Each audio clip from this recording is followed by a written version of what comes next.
While we're still waiting for more information regarding the shooter, his motive, the weapons he used, the guns, the magazines, the weapons, the modifications that apparently have taken place to those weapons that are involved here, I don't need to wait another minute, let alone an hour, to take common sense steps that will save the lives in the future and to urge my colleagues in the House and Senate to act. We can ban assault weapons and high-capacity magazines in this country once again.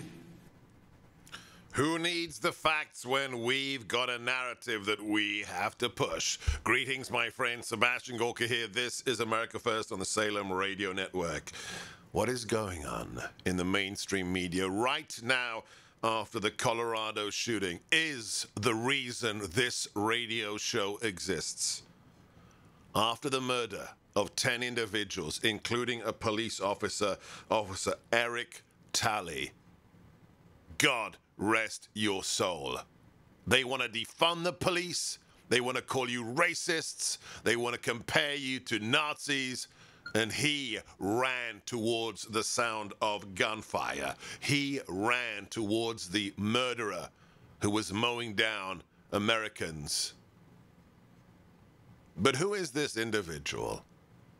For the last week, we've been told, with zero evidence,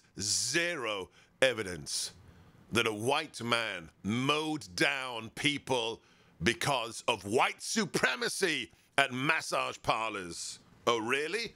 In Atlanta, you know instantly?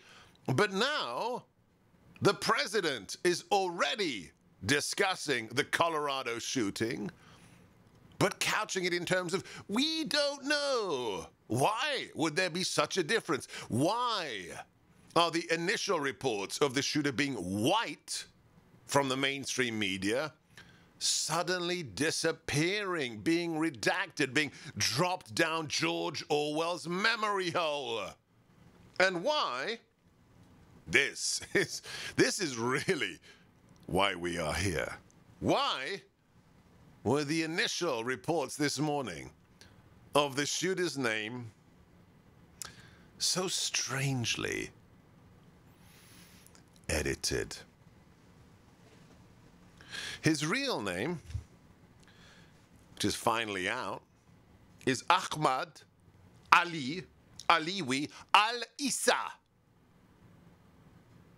Does that connote anything to you? One more time, just in case anybody out there thinks he's Italian or Irish. Ahmad Al Aliwi Alissa. Oh, but the first reports from the mainstream media said Ahmad Alissa with a Y. With a Y? Removed the contraction Al-Issa and turned it into Alissa, like Alyssa Milano. Why did you do that, CNN? Why did you do that, Washington Post? And why did you just so conveniently drop that 21-year-old murderer's middle names, Ali, Aliwi, from your reporting? Just magically forgot them. Could it be, perchance, that what we have here is another example? I'm fuming right now. We destroyed ISIS when we came into the White House. It took 58 days to have Islamic terrorism on the shores of America again. Right now we're witnessing it, damn it! And the mainstream media are complicit in the propaganda covering it up.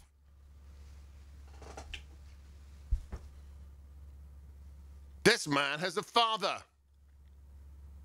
called Mustafa Al-Issa, and he posts on Facebook. I'm not even going to read these posts to you because I have a sense of responsibility. They've been sent to me minutes before we went live. I'm going to get them confirmed. Because what they say about this man's father, his words about Jews and Christians, his pro-ISIS rants, need to be confirmed. Because one source isn't a source unless you're the New York Times or CNN. Then it's fine. But already they're talking about taking your guns away.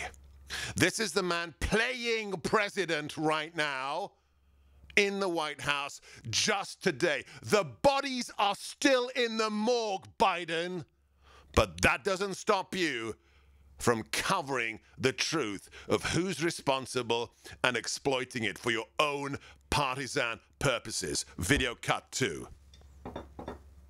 The Senate should immediately pass. Let me say it again. The United States Senate, I hope some are listening, should immediately pass the 2 House-passed bills that close loopholes in the background check system.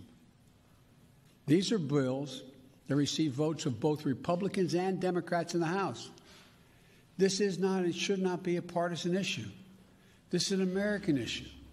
It will save lives. You made it a partisan issue. The Senate should pass gun control legislation. The Senate should be impeaching you.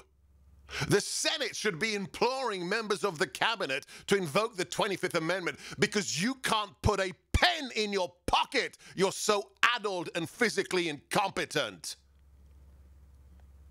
Not that Kamala Harris, the cackler, would be an improvement. It's not me. I'm not calling her a cackler.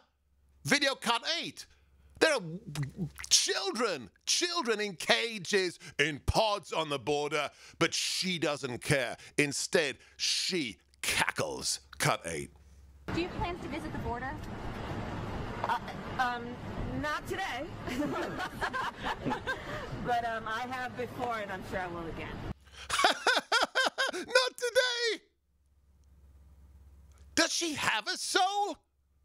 Is she mentally capable? Is she compromised as well? A vicious crisis, making the cartels millions and millions of dollars every single hour, but you're cackling about it? You think it's funny? Lord preserve us when you're installed after they invoke the 25th Amendment, the next time this man stumbles or on camera on Thursday, his first presser in 60 days, babbles incoherently. If you're not angry, you're not paying attention. If everything we've seen in the last 48 hours that is the truth is confirmed by secondary and tertiary sources, not only will we have witnessed the creation of a disastrous crisis on the border through cognitive policy decisions by the Democrats, we will have witnessed a terrorist attack, the likes of which Donald Trump protected us from when he came into the White House with 2 missions: to make you safe and to allow you to prosper. And he did both until the Chinese government, the communist regime, exported their deadliest export ever, and until the Democrats used it as a cover for the last election. I hate to think I'm endangering my audience with my rage, but I hope you understand. It is righteous.